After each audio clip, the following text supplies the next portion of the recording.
Palavra da Verdade, com Hernandes Dias Lopes. Meus amados, nós vamos abrir a Palavra de Deus no Evangelho de Jesus Cristo, conforme o registro de Marcos, capítulo 2. Marcos, capítulo 2. E faremos a leitura do verso 1 ao verso 12. Marcos 2, de 1 a 12. Está escrito o seguinte: Dias depois entrou Jesus de novo em Cafarnaum e logo correu que ele estava em casa. Muitos afluíram para ali, tantos que nem mesmo junto à porta eles achavam lugar, e anunciava-lhes a palavra. Alguns foram ter com ele, conduzindo um paralítico, levado por 4 homens.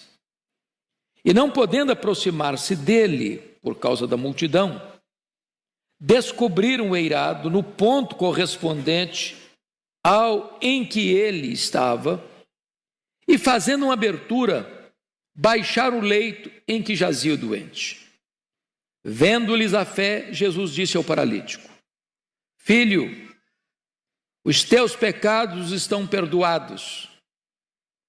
Mas alguns dos escribas estavam assentados ali e arrazoavam em seu coração: por que fala ele deste modo? Isto é blasfêmia. Quem pode perdoar pecados, senão um, que é Deus?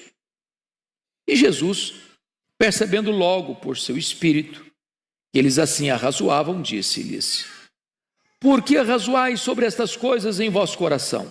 Qual é mais fácil? Dizer ao paralítico: estão perdoados os teus pecados? Ou dizer: levanta-te, toma o teu leito e anda? Ora, para que saibais que o Filho do Homem tem sobre a terra autoridade para perdoar pecados, disse ao paralítico: eu te mando, levanta-te, toma o teu leito e vai para a tua casa. Então, ele se levantou e no mesmo instante, tomando o leito, retirou-se à vista de todos, a ponto de se admirarem todos e darem glória a Deus, dizendo: jamais vimos coisa assim.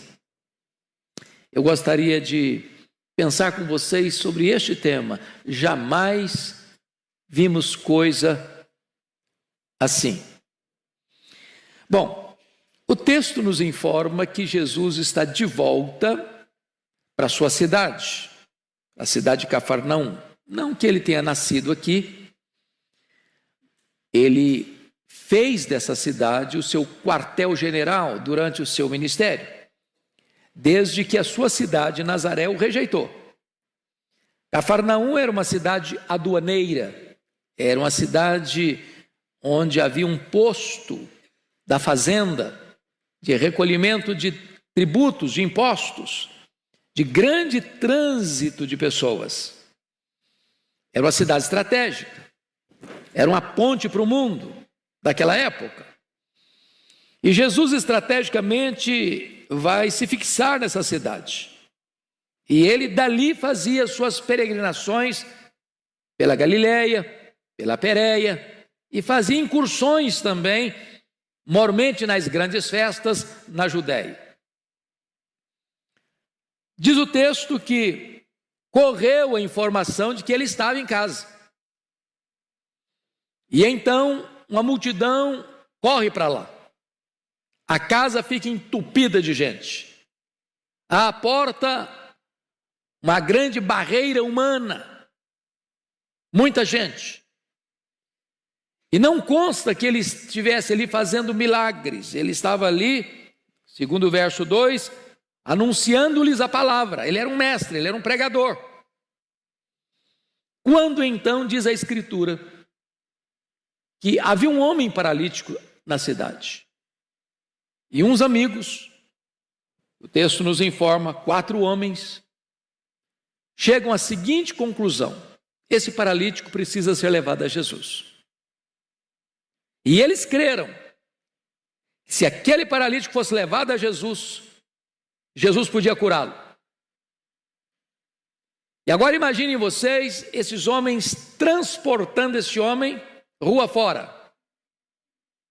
os olhares, as censuras, as críticas, as perguntas, os questionamentos. O povo não sabe o que está acontecendo e para onde estão levando e por que estão levando. Diz a Escritura que quando eles chegam, eles não conseguem sequer acesso com o homem na cama, como estava, sendo transportado. E então, diz a Escritura, que eles tomam a decisão, já que ninguém abre ala para eles passarem, já que ninguém dá prioridade, como se tem hoje, para determinados grupos, prioridade de acesso. Então, diz a Bíblia que eles pegam o homem e sobem com ele para o telhado, destelham a casa, e certamente com muito empenho e esforço, introduzem o homem de cima para baixo, no exato local onde Jesus estava. E quando Jesus vê esta cena, vendo-lhes a fé, não a fé do homem que estava sendo descido, mas a fé dos 4 homens que estavam fazendo esse ato, vendo-lhes a fé, Jesus disse para o homem: tem de bom ânimo. Está lá em Lucas, no relato de Lucas. Tem de bom ânimo. Filho, estão perdoados os teus pecados. Os escribas e fariseus que estavam ali, fiscais do Sinédrio, não para aprender com Jesus, mas para tentar encontrar Jesus num ato falho ou num ato de contradição para acusá-lo, começaram não a falar, mas a censurar no coração. Por que faz desse jeito? Está blasfemando. Ninguém pode perdoar pecados senão Deus. E Jesus pergunta para ele: o que vocês estão razoando no coração de vocês? O que é mais fácil? Eu dizer para esse homem: perdoados estão os teus pecados, ou dizer para esse homem: toma o teu leito, vai para casa? Para que saibais que o Filho do Homem tem autoridade na terra para perdoar pecados, Jesus diz para o homem: toma o teu leito, vai para casa. E diz a Bíblia que imediatamente o homem se recobrou, seus músculos se esticaram, se tonificaram, e à vista de todo mundo ele pegou a cama dele e foi para casa, dando glória a Deus. A multidão fica tomada de pânico, de reverência, de temor. Todos glorificaram a Deus e disseram: jamais vimos coisa assim. Eu fico olhando a cena, e eu acho que quando aquele homem estava sendo descido, eu não sei exatamente como, se em cordas, ou se 2 desceram e 2 ficaram, e Jesus olha para cima e vê 4 homens que se esforçam. Jesus olha para baixo e vê um homem doente, desanimado. Jesus olha ao redor e vê os críticos, os escribas, os mestres da lei, censurando. E Jesus olha para dentro do coração deles e vê exatamente eles arrazoando pensamentos hostis a ele. E aqui, irmãos, diante desta cena, eu quero tirar 4 lições do texto e peço que vocês me acompanhem, por favor. A primeira lição desse texto trata daqueles que levam alguém a Jesus. Há pessoas que ou você as leva a Jesus ou elas jamais irão. Esse homem era paralítico. Ele estava entrevado, pernas paralisadas, talvez com os músculos já atrofiados. Ele não estava numa cadeira de rodas, ele estava numa cama, num leito. Talvez a coluna torta, talvez com feridas no corpo, de tanto ficar deitado. E estes 4 amigos, esses 4 homens tiveram algumas atitudes. Primeiro, eles tiveram uma visão. Que visão? Se nós colocarmos esse homem na presença de Jesus, ele vai ser curado. Tudo começa com uma visão. É o empreendimento seu, os seus negócios, é a sua empresa, é o seu casamento, é a educação dos seus filhos, é a sua vida espiritual. Você precisa ter uma visão do que você quer, do que você espera, do que você aguarda. Eles tiveram essa visão. Se nós levarmos esse homem e colocarmos esse homem aos pés de Jesus, um milagre vai acontecer na vida dele. Você precisa ter a visão de orar pela sua família, de orar pela conversão de seus parentes, de orar pelos seus amigos, para que eles sejam salvos. Você tem que ter a visão de trazer pessoas para a casa de Deus, para que elas ouçam a palavra de Deus. Visão. Mas a segunda coisa, além de visão, esses 4 amigos tiveram determinação. Imagine vocês que eles chegaram lá, o homem estava desanimado. O homem não queria sair de casa, não. Não pense vocês que o homem, gente, me leva, eu estou precisando de ir, me leva. Não, foi isso que aconteceu, não. A primeira palavra que Jesus disse para ele, tem bom ânimo. Jesus não desperdiça a palavra. Jesus não fala assim, tem bom ânimo para um cara animado. Tem gente que nasce desanimada, né? Tem gente que só olha a vida com óculos escuros, não vai dar certo. Não adianta ir, me deixa aqui mesmo, vai ser muito difícil, vai ser complicado. Eles convenceram o homem de ir. Agora imagine vocês quando eles chegam, tem uma multidão na porta, ninguém abre caminho. Gente, tá vendo? Eu não falei que não queria vir? Olha o que está acontecendo. É melhor voltar. Não, você tem que estar na presença de Jesus. Mas como é que não vão? Não tem jeito. Tem jeito. Tem jeito. Determinação. Determinação.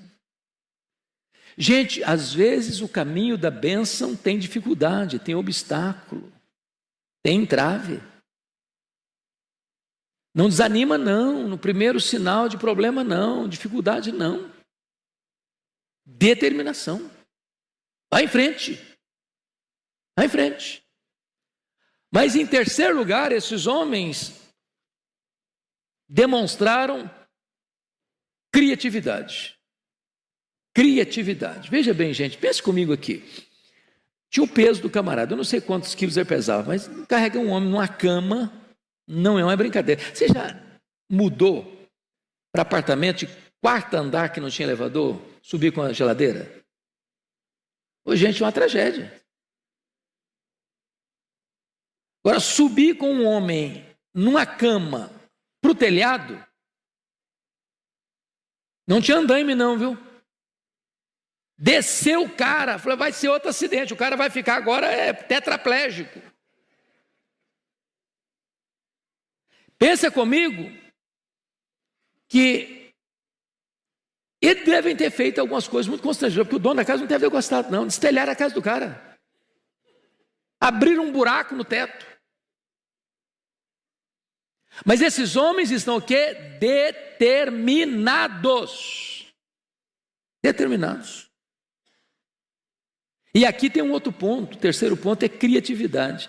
No manual de como levar um paralítico a Jesus, certamente não tinha essa cláusula lá. Olha, quando você chegar, a porta estiver cheia de gente, você sobe para o telhado. Não tinha. Há coisas na vida que você não vai encontrar uma fórmula, uma receita de bolo, como fazer. Tem que ter criatividade. Sabe o que significa isso, irmãos? Nós não mudamos a mensagem é imutável.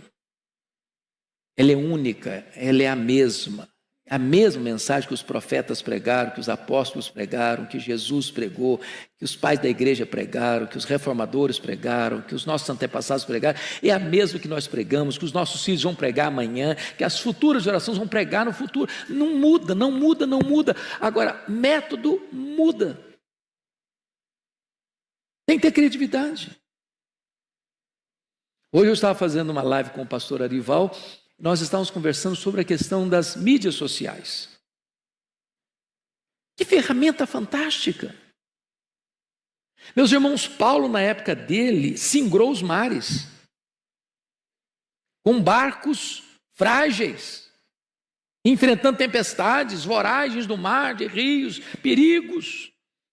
Porque ele queria usar todos os instrumentos do seu tempo, da sua época, para otimizar e acelerar e dar celeridade à mensagem.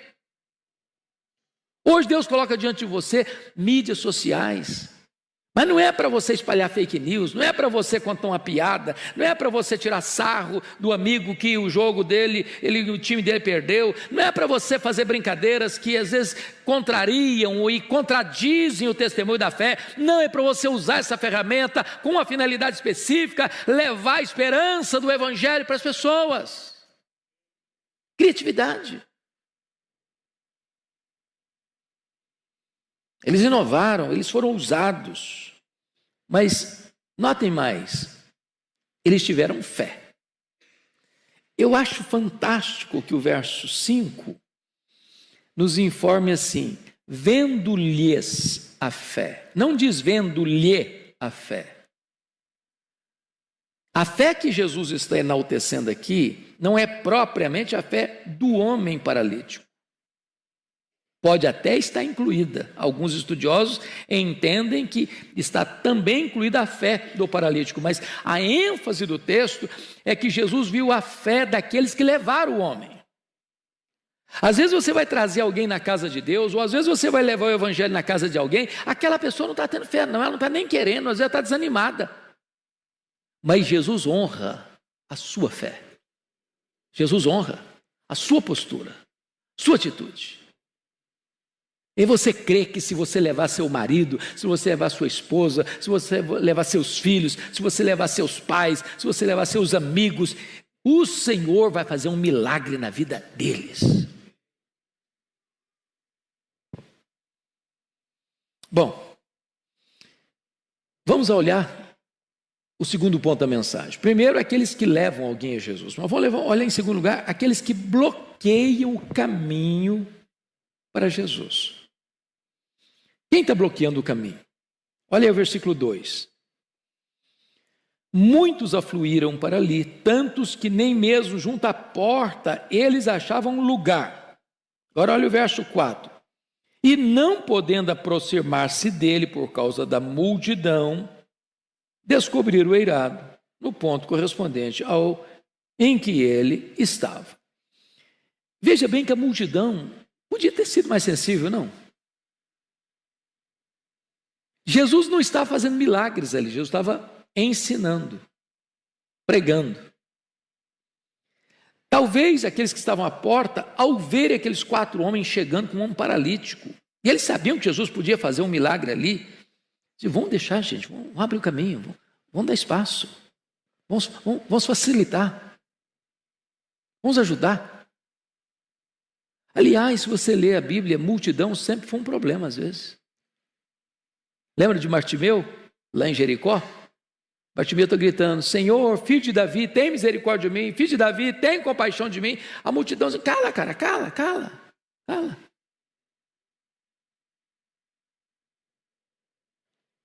O ditado popular que a voz do povo e a voz de Deus não tem amparo na Bíblia, não.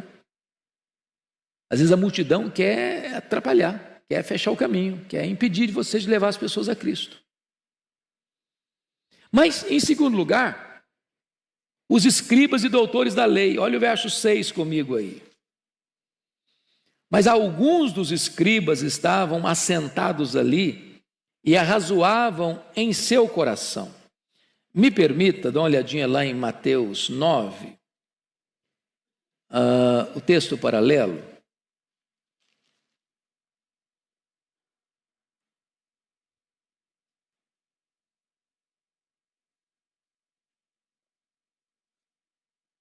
Em Mateus 9, a expressão é a mesma, mas alguns escribas. Mas Lucas 5, 17, está mais claro do que esse tanto de Mateus quanto de Lucas. Mateus com Marcos. Olha aí comigo. Veja você no verso 17. Ora, aconteceu que num daqueles dias estava ele ensinando, e achavam-se ali assentados fariseus e mestres da lei, vindos de todas as aldeias da Galileia, da Judeia e de Jerusalém. Então, note vocês que esses fariseus e mestres da lei, que eram os escribas, eram os teólogos da época, eram os doutores da lei, eram os mais entendidos da palavra de Deus, eram os grandes representantes da intelectualidade teológica. E eles estão vindo de onde?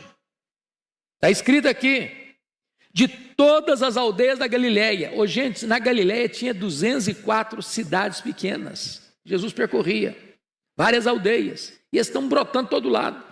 Gente da Galileia, gente da Judeia, gente de Jerusalém, do Sinédrio. Eles eram os espécies de fiscais da religião. Eles representavam o Sinédrio. O Sinédrio era aquele que coordenava e fiscalizava a questão religiosa em toda a nação.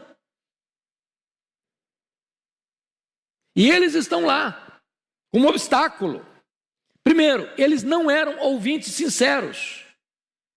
Jesus estava ensinando, mas eles não estavam ali querendo aprender de Jesus, não.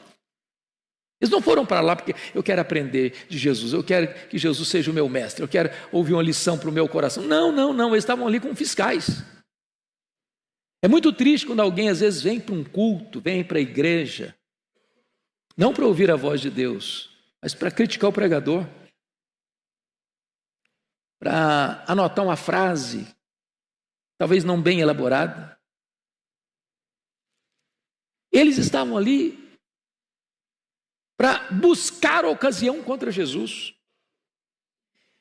Vejam vocês que, em segundo lugar, eles estavam certos e estavam errados ao mesmo tempo. Por que eles estavam certos? Só Deus tem poder para perdoar pecados. A teologia está boa, é isso mesmo. Só Deus perdoa pecados. A igreja não perdoa pecados. O sacerdote não perdoa pecado. O Papa não perdoa pecado. O pastor não perdoa pecado.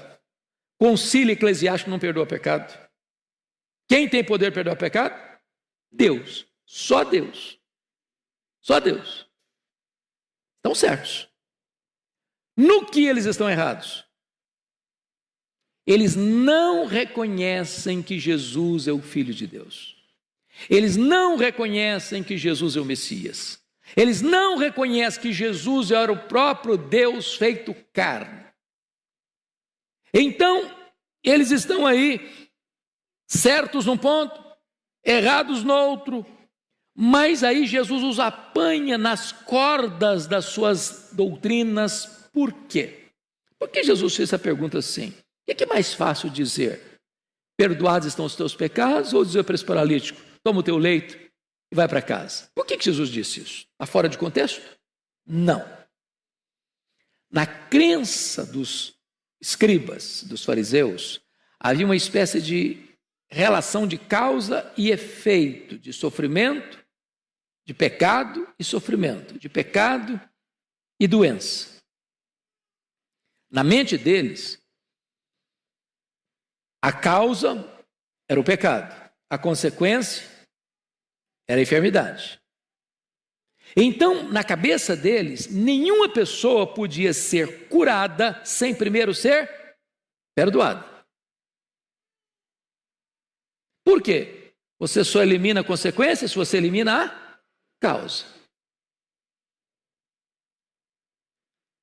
Jesus não corroborava com essa teologia, não. Lembra lá de João 9? Quando Jesus encontra aquele cego de nascença e os discípulos perguntaram, mestre, quem pecou, ele ou seus pais, para que nascesse cego? E Jesus respondeu, nem ele, nem seus pais. Ele nasceu cego para que nele se manifeste a glória de Deus. Mas então Jesus os apanha nas próprias cordas da teologia deles, mostrando que ele é Deus, primeiro, filhos, estão perdoados os teus pecados. Segundo, toma o teu leito e volta para casa. Jesus provou de duas outras maneiras que ele era Deus. Primeiro, Jesus leu o coração deles, que eles não estão dizendo, verbalizando, está blasfemando, está blasfemando, está blasfemando. Não, eles não falaram nada não. Eles o quê? Cogitaram o coração. E Jesus lê coração. Jesus lê pensamento. Mas Jesus não só perdoa pecados, Jesus não só cura, as duas coisas são obras de Deus, tanto curar quanto perdoar pecados. Mas Jesus lê coração, lê pensamento, isso também é de Deus, só Deus é onisciente. Mas Jesus prova que é Deus, quando ele mesmo afirmou, confira aí, capítulo 2 de Marcos, quando Jesus diz assim, versículo 10, ora, para que saibais que o filho do homem é um termo messiânico, usado apenas para Jesus, o Messias. Então Jesus deixa esses críticos numa situação de total embaraço, porque na cabeça deles o homem só podia ser curado se fosse primeiro perdoado. Como só Deus perdoa pecados e o homem foi curado, então eles têm que reconhecer que de fato Jesus é Deus. Bom, vamos então agora ao terceiro ponto. Primeiro, aqueles que levam as pessoas a Jesus. Segundo, aqueles que impedem as pessoas de chegar até Jesus.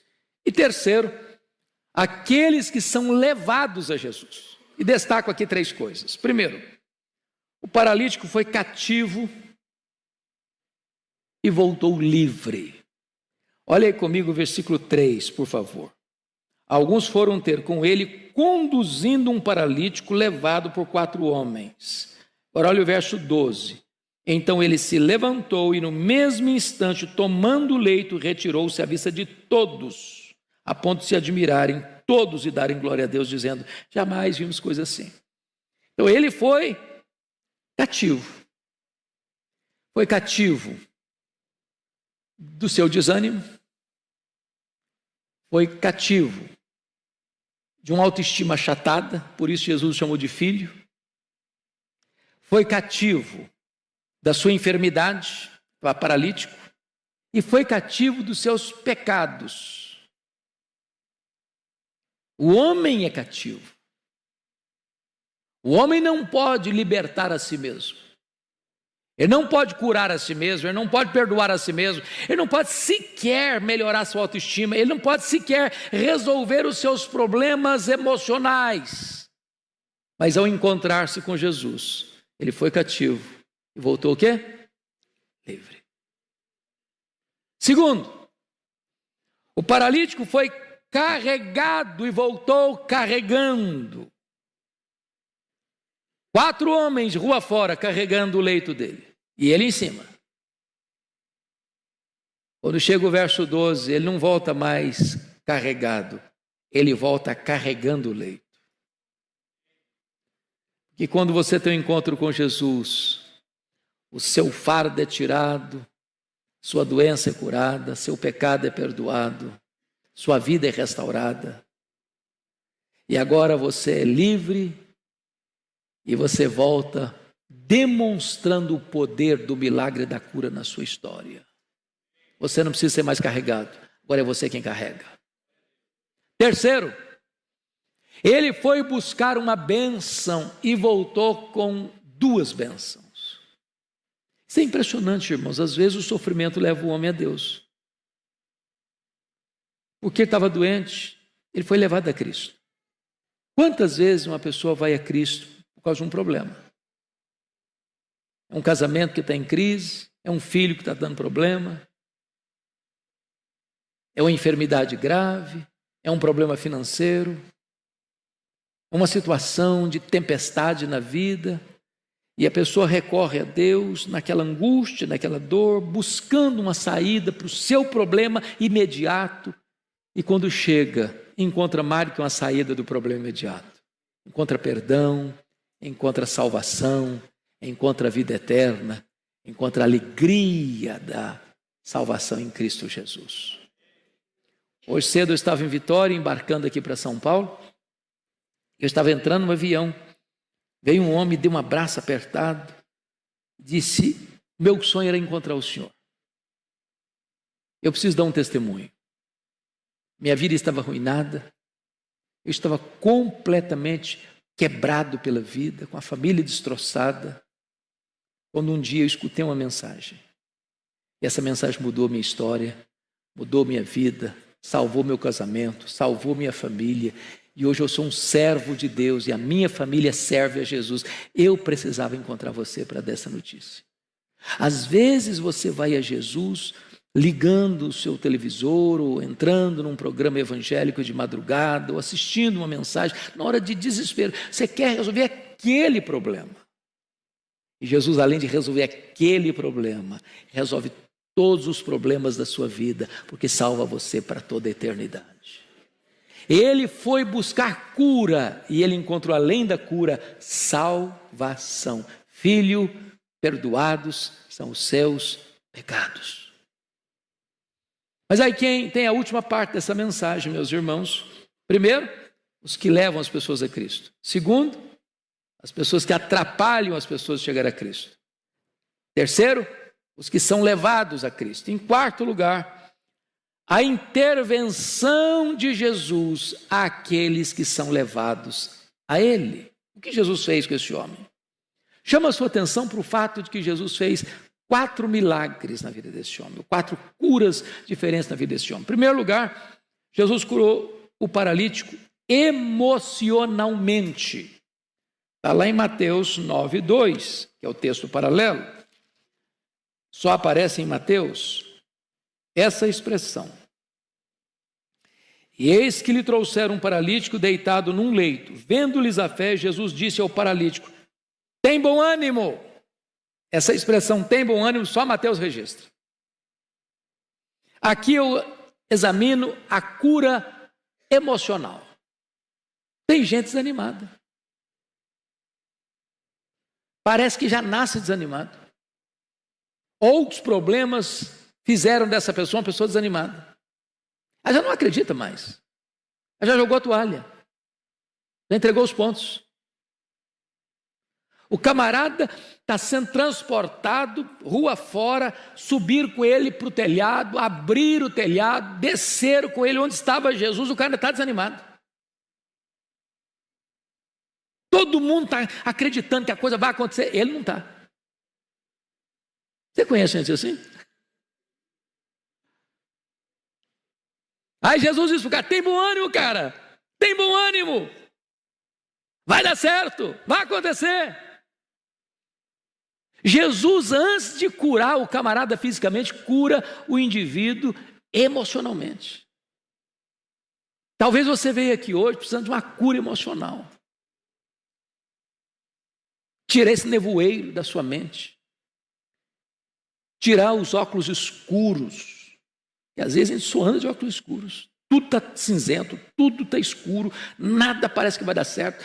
Você já aposta no fracasso, você já faz provisão para o fracasso. Tem bom ânimo. Tem bom ânimo. A segunda cura que Jesus faz para esse homem, Jesus o curou psicologicamente. Vamos voltar para Marcos 2. Olha o que Jesus disse para ele. Versículo 5. Vendo-lhes a fé, Jesus disse ao paralítico: filho. Essa expressão é maravilhosa.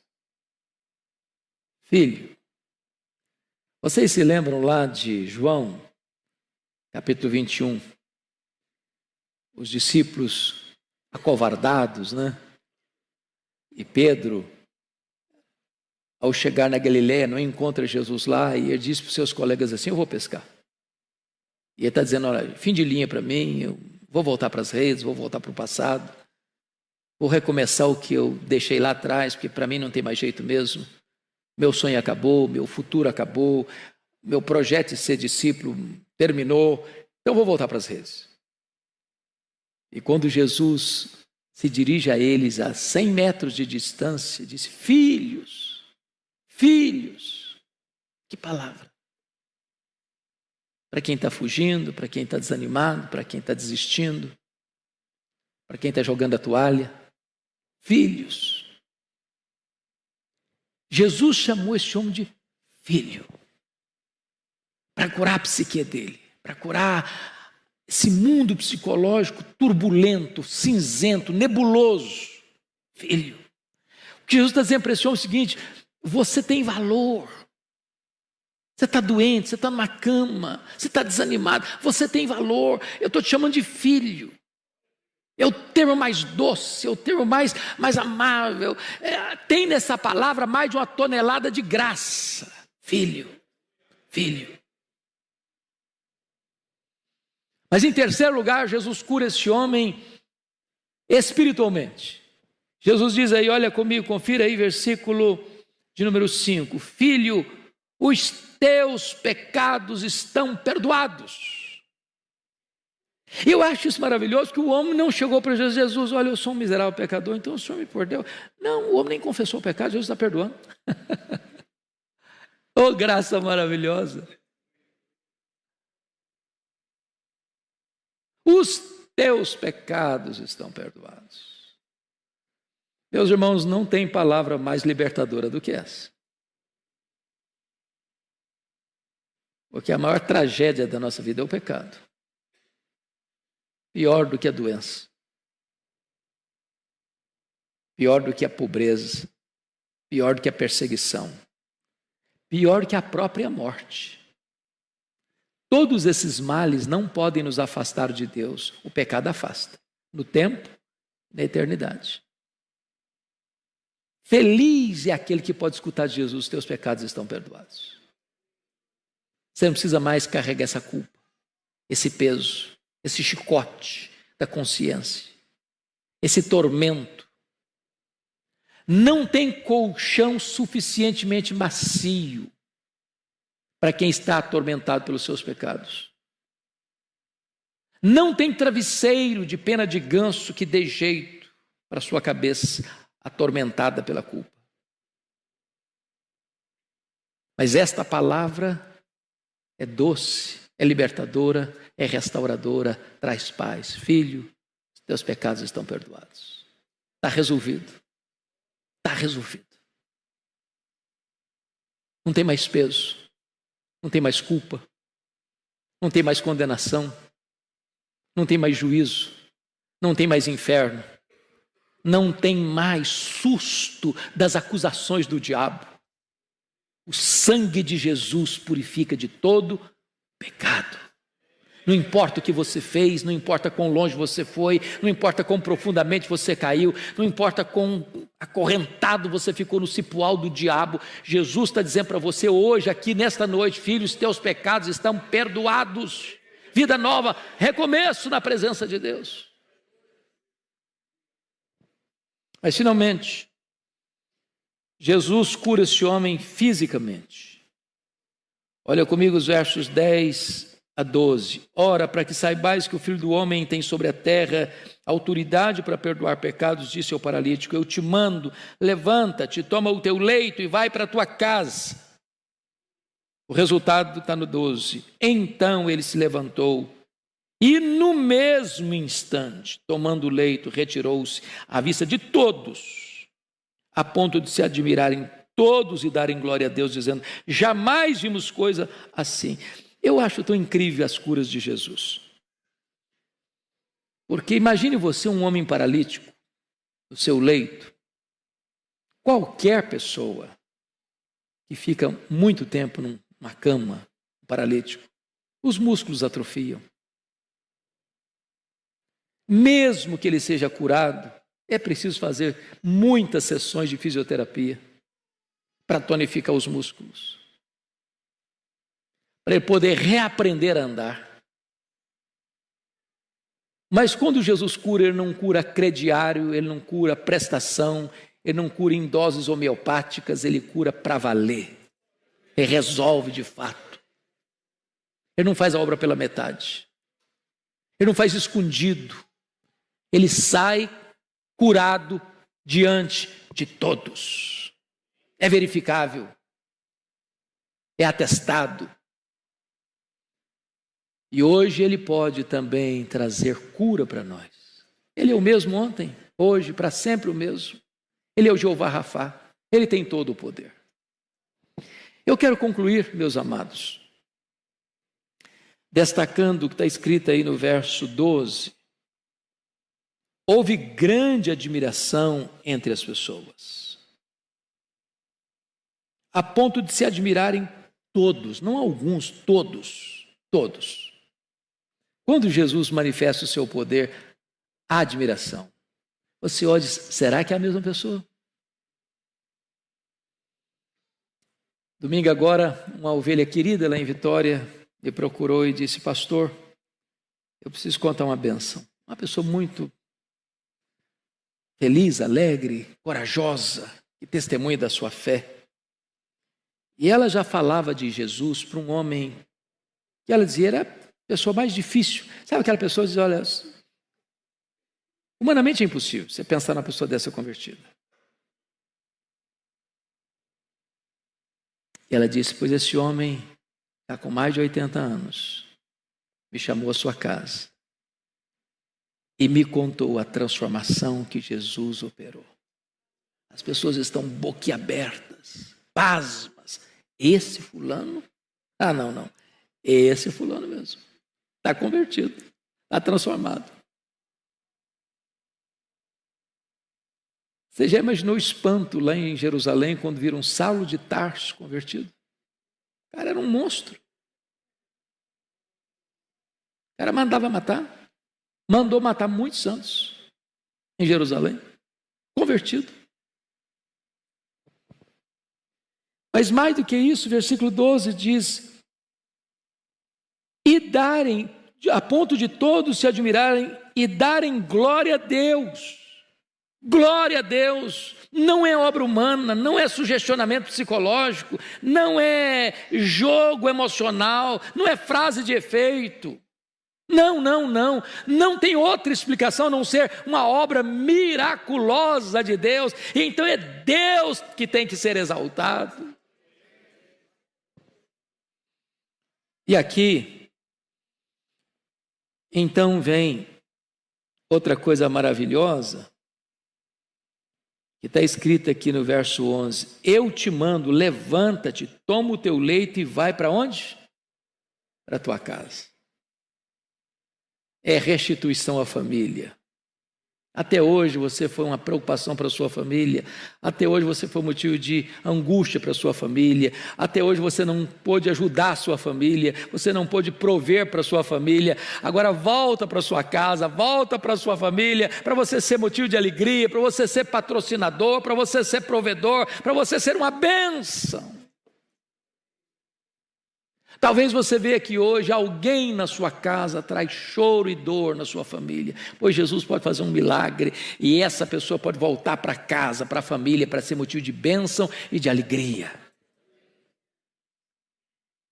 E a conclusão não podia ser outra, todos dizendo, jamais vimos coisa assim.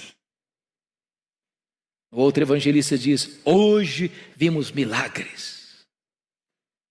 Esse mesmo Jesus está aqui hoje.